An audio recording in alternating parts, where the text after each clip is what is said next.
विधान परिषदेमध्ये पंकजा मुंडे यांचा दिमागदार विजय झाल्यानंतर मुंडे समर्थकांनी जागोजागी गावागावामध्ये शहरामध्ये मोठ्या प्रमाणात जल्लोष केलेला आहे।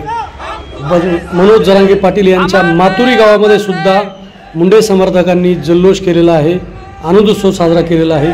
त्यानंतर वडीगोद्री या गावामध्ये लक्ष्मण हाके यांनी आंदोलन केलं होतं, त्या गावकऱ्यांनी सुद्धा मुंडे समर्थकांनी तेथील आनंदोत्सव साजरा केलेला आहे। आंबेजोगाईत आनंदोत्सव साजरा केलेला आहे, परळीमध्ये केलेला आहे, बीडमध्ये योगेश क्षीरसागर व त्यांच्या समर्थकांनी मोठा जल्लोष साजरा केलेला आहे। याबरोबरच नांदूरघाट या गावामध्ये सुद्धा मुंडे समर्थकांनी मोठ्या प्रमाणामध्ये जल्लोष साजरा केलेला आहे। बीड जिल्ह्यातील बहुतांश गावामध्ये आज पंकजा मुंडे यांच्या विजयानंतर जल्लोष साजरा केलेला आहे। आपण पाहू शकता कार्यकर्त्यांनी मोठ्या प्रमाणामध्ये जल्लोष साजरा केलेला आहे। अनेक गावामध्ये 1000 तोफांच्या सलामी दिलेल्या आहेत, तोफा वाजवलेल्या आहेत, डीजेच्या तालावर कार्यकर्त्यांनी यावेळी ठेका धरलेला आहे।